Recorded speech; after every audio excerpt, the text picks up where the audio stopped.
Hello, I'm Tara Short, founder and director of Green Adventures. And in just a couple of weeks, I'm going to be meeting you on Espiritu Santo Island in the Sea of Cortez. And I'm sure just like I am, you're starting to gather all the things that you need for your trip. And I thought I'd take this time to make a video to talk to you a little bit about some of the items on the packing list and why we have them. And hopefully it might answer some questions that you have. The first thing that you notice on the list is the luggage. And I ask on the packing list that you pack all of your gear in a soft-sided duffel bag. This is actually a pretty large duffel bag because it's also my dive bag for all my diving gear. But a duffel bag about this big should be equivalent to fit all the things that you need to bring on your trip. Soft-sided duffel bags make it easier for the crew to pack your gear on the boat, makes it easier for you to put your gear in a tent, and also for the crew and drivers to put your gear securely onto the van during ground transportation. If you can't get a soft-sided duffel bag, or you just don't have one, a small wheeled suitcase is okay. But we do prefer that you have a soft-sided duffel bag. Also, if you have a lot of airport connections, or if it's tough for you to carry around your luggage while you're going between the airports, then please get a wheeled duffel bag or a wheeled suitcase. It will make your experience easier, and that's the least important part of the gear that you need on this trip. So let's talk about the clothing that I have listed on the packing list for you. First of all, nobody cares what you look like. So bring what's comfortable, bring what's functional, and that way you can be comfortable during your trip.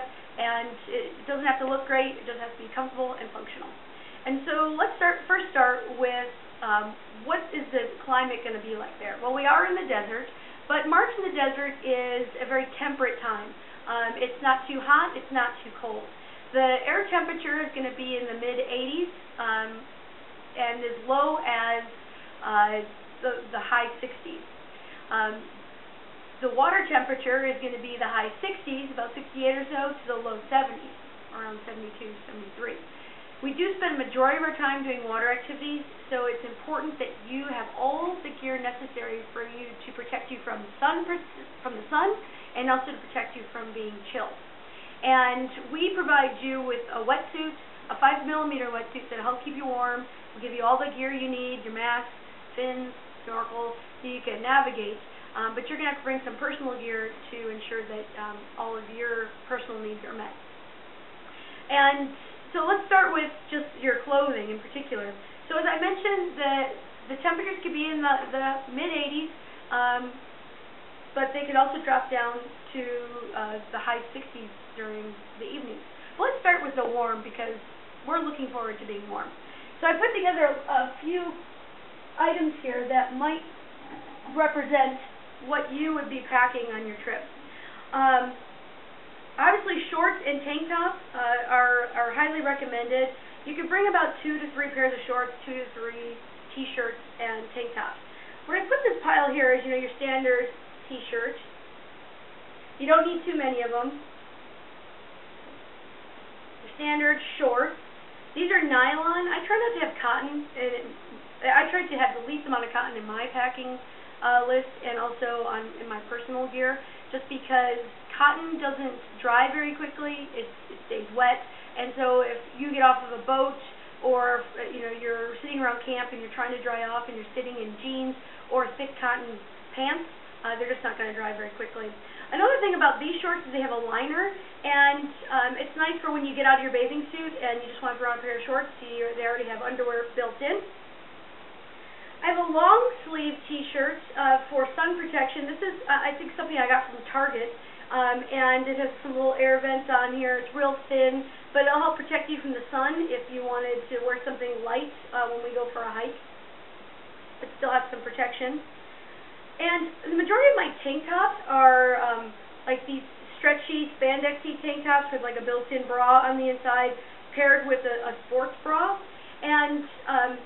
And I usually have like 2 or 3 of these tank tops and 2 or 3 sports bras that I mix and match. And you'll see when I show you my bathing suits, these also serve as my bathing suits. I didn't actually notice that. I realized I didn't have a pair of pants in here. But the type of pants that you'd want for if we're going to go for a hike are any kind of light nylon type pants. Those ones that have the zip off shorts, possibly. But that's up to you. Any kind of light pair of pants will be fine for the hike. Also, socks around camp. Actually, you'll need these more in the evening and when you're sleeping. So I put on the packing list, I think 2 or 3 pairs of socks. But another function of the socks are to wear them with your wetsuit and to wear them with your dive fins. Because when the fins that you're using, you put your bare foot in them and they have like a rubber sole. But if for some people, a lot of kicking will cause blisters on the tops of their feet or under their ankles. And if you wear a pair of socks with your dive fins, then you won't get blisters. They don't look pretty, but they work. If you don't mind spending the extra money, you could actually get dive socks that are made of like a almost like a rash guard spandexy material for like $13. And if you have questions about that, just let me know, and I could send you the link to the scuba store online that has them. Okay, so stuff in the water. Again, my bathing suits are yoga tops like this that I got at Walmart for $11, and sports bras that I got at Target for, these things are so expensive, like $25. Why is it? The whole shirt, $11, sports bra, $25, half the material. Well, in my case, maybe double. So anyway, these serve as my daytime hiking clothes, but also my snorkeling clothes too. And on the packing list, I suggest that you, instead of getting a one-piece swimsuit, you get 2-piece swimsuits. And that doesn't mean you have to get, like a string bikini. It just means that you should have separate tops and bottoms. So get swimsuit bottoms and buy some yoga tops and some sports bra and mix and match those, because you don't want to be sitting in wet clothes while you're after a dive, but come back and have lunch. You don't want to be sitting in those wet clothes. You're going to want to get out and change into something dry, and then we're going to go out on a dive again in the afternoon. So just something to keep in mind. One of the things that I was pointing out to you before is that the rash guard. Here's my rash guard. They are tight. They're meant to be tight and form-fitting. They're made up of like a spandex material that also gives you UV protection, so it'll help protect you from the sun. It helps keep you cool when you're hiking, and it also helps keep you dry when you're kayaking. It has a lot of different functions to it. But one of the things I love about my rash guard and also my running tights, here's some running tights, winter running tights. I bought these like 10 years ago, and I paid $50 for them, but for 10 years, these things still work. So the nice thing about my running tights and my rash guard top, and you notice it's long sleeve, please don't bring a short sleeve one, is that it helps me get in and out of my wetsuit. It kind of compresses everything, makes me really slick, and I can get in the wetsuit with very little effort. We ladies have curves, and wetsuits are kind of straight, so this helps get those things over us. If you don't want to go out and buy running tights and a rash guard, which, by the way, you shouldn't spend more than $25 on a rash guard. Running tights you can get now at Walmart for $20 as well. But if you don't want to go out and buy those things, if you have like a Under Armour shirt at home, this is like long underwear, thermal underwear, thermal underwear, but it's not cotton, and it's just not cotton. It's made of more of a synthetic material and wicking, so it means it wicks sweat away from you and water away from you. You could use this in place of a rash guard. And then also, I have like some running shorts or yoga shorts that I got at like Kohl's for like $15. They're shorts, but they would still work in helping you get into your wetsuit. So just a couple of options there. Now, let's think about when we're back at camp. During the day at camp, the most thing that you're going to want to be wearing, especially when you're on the boat, go on your way back to camp and you've just been snorkeling, is a windbreaker. This is a nice light windbreaker. It's actually made of Gore-Tex. It's called Go Light. It's very, very light material, but it's a shell. It won't necessarily keep me warm, but it keeps the wind off me, and I've had this for 5 years now, and I got this at SierraTradingPost.com, Sierra, like the mountain, tradingpost.com. It's where I get a lot of my gear for really, really cheap. This is probably a $90 jacket I got for 20 bucks. I never pay retail for any of my outdoor gear. But it's essential that you bring a long sleeve hooded windbreaker to wear after your dives, to wear on the boat trips, or even sitting around camp, because as the sun is going down, the temperature around camp is going to go from, the 80s to the low 60s, and you're going to want to be warm. So that could be where your t-shirt comes into place, you're wearing that, and then you're going to want to layer up in a fleece jacket if you continue to get cool. This is a wind-breaking fleece, again, that I've had a very long time. So the stuff that you buy will last you a long time if you invest in some good gear. This is by North Face. But you don't need windbreaking, you just need something to keep you warm, trap that heat against your body so that you retain your heat. And then also fleece pants. You don't necessarily have to use fleece from the sheep, but a synthetic material is better than cotton. I would avoid bringing sweatpants. Some women do, it's fine, but cotton doesn't dry very quickly and it retains moisture, and at night when the temperature's dropping and the wind is picking up, the wind is very moist, and you could be getting some dampness on your clothing. So I suggest synthetic bottoms. Don't bring when you go to bed at night, those the pajamas you get during Christmas time, those thin fleece. Invest in a pair of fleece pants. I got these $15 Sierra Trading Post. So a lot of the winter stuff is going on sale now. But if you don't want to invest in any warmer clothes like this, like fleece materials or synthetic materials, then by all means bring sweatpants. Okay, so that is kind of the clothing in a nutshell. Also your shoes. Flip-flops are essential for around camp. These are Teva type flip-flops. Got them on Sierra Trading Post for $15. They are $30 shoes, so they've lasted a really long time. And no, I don't get a kickback from Sierra Trading Post. I just really like them. Hiking shoes.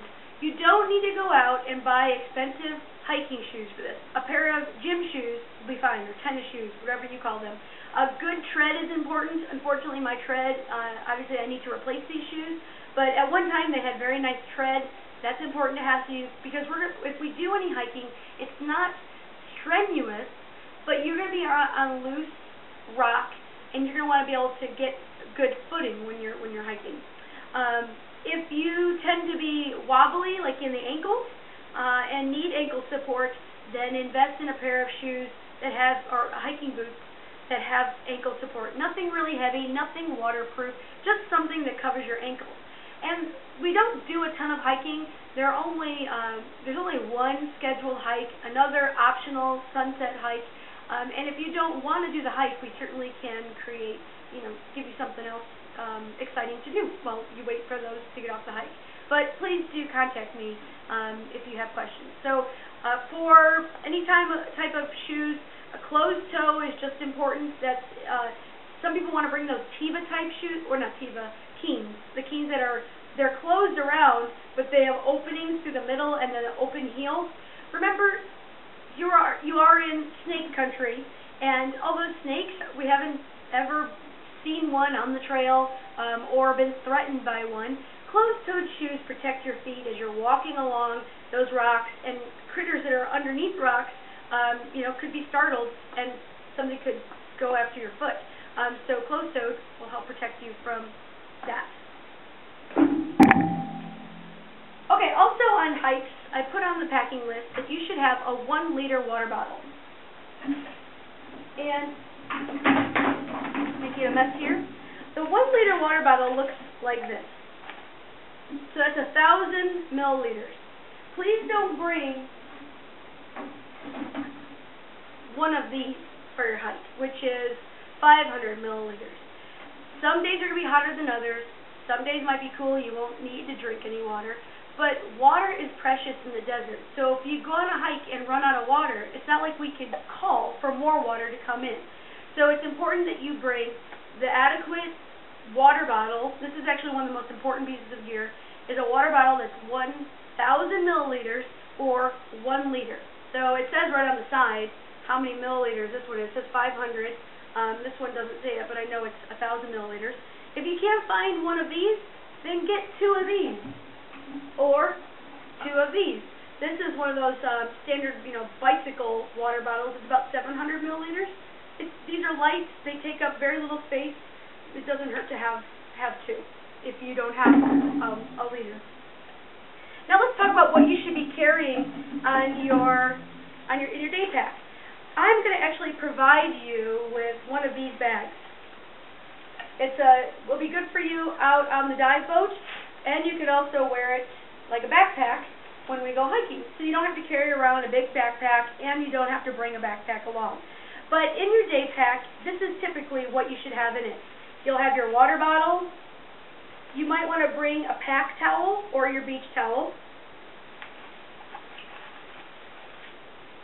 a visor, a camera, and sunblock.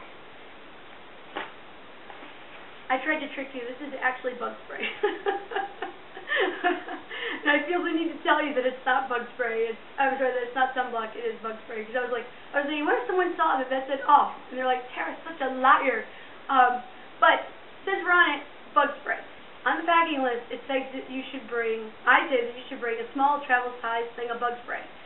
Out of all the years I've been leading trips to this island, I have never used the bug spray. But I don't ever want to be on that one trip where someone says, why didn't you tell us to bring bug spray? Just so you know, though, it's really rare that we would need it. Okay? So you don't carry much with you on a daily basis. And here's a typical beach towel. I think you all know what those are. You will be provided with a bath towel, but you're going to want to have a beach towel or a pack towel or both. Also, I guess I could put some of these things in here. This is my dive watch, but a waterproof watch is highly recommended too, so you can tell what time it is. Or I guess if you don't want to know what time it is, you can just ask one of us. Flashlights for nighttime is important because, when you get up in the middle of the night and you want to walk over to the bathroom, or even when you're in your tent trying to dig around at night so you can find stuff. A headlamp is preferred, but you could bring a flashlight if you'd like. Just anything you have in your house would be fine, a little flashlight, or one of these solar lamps. Ha! Just kidding.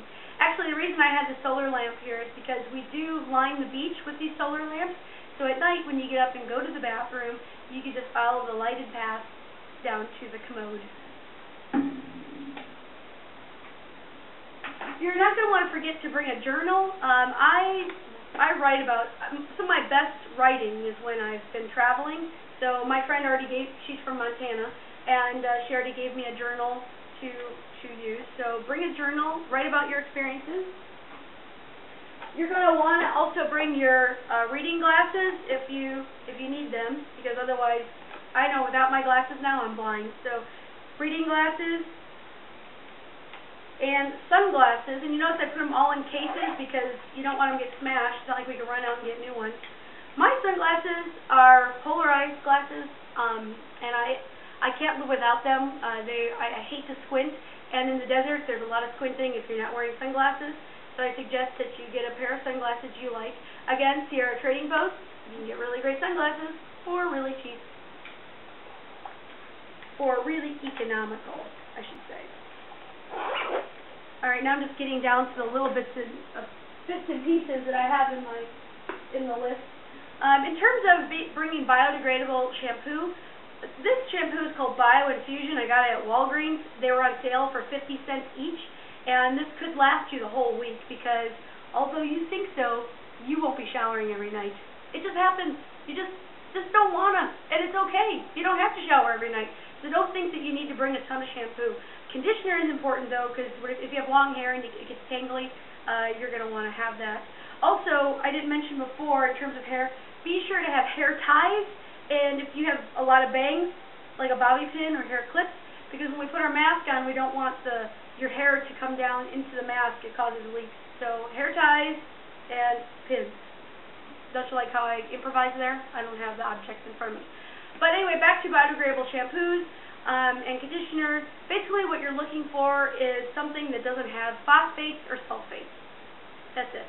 And you could go to Whole Foods if you'd like, but like I said, I got this at Walgreens. There's also another company that I can't think, it's not Redken, but you can get it at Walgreens, and it says organic on it. It's made by a family. I just can't think what the name of the family is right now. Sorry. You'll know it when you see it. They're in like little stout bottles. Some are red and some are green. Totally going out of order here, but when you travel, you might want to just keep all your stuff, all your documents in a little file folder like this. Like I have, you don't have to go out and buy one of those expensive like passport holders. Something essential that you want to carry around is a pen. You definitely need your passport and you know, your travel documents. And if you have any leftover pesos like I do, you might want to bring those extra pesos with you. They do take, they being Mexican businesses, will take US dollars. Just bring like small bills, 5, 10, singles, 20s, anything over that, it's just be too difficult for them to break. Okay? And then also, just a couple other essential things, random, would be for your electronics. We do have a charger, a generator at the camp, so at night we'll turn the generator on and you could charge up your phone if it has your music on it. If you have an iPod and you have music on it, we have speakers, so we can play the music you like. You just plug into the speakers. Bring your chargers for batteries, bring your cords. There's a computer there, so if you want to look at your pictures, if you decide to get a digital camera, or even if you want to look at pictures on your on your land digital camera, we can plug that into the computer if you want to see some of the photos you took. Just make sure you have the proper cords to do it. I said on there that you needed a basic first aid kit. The basic first aid kit should have like Band-Aids in it, some pain reliever like, you know, aspirin or Tylenol, whatever you normally take. I also travel with Emergency, which are these effervescent dissolving vitamins. This one's called Super Orange. You know, just start taking this before your trip, or any kind of multivitamin before your trip, and then also while you're on the trip, it might help you from getting sick, you know, because you will be on a plane and there's a lot of germy folks out there. But it also provides antioxidants, and it has B vitamins for energy, so that's good. Oh, see, I'm totally random here. Chapstick, that's important, and also extra batteries.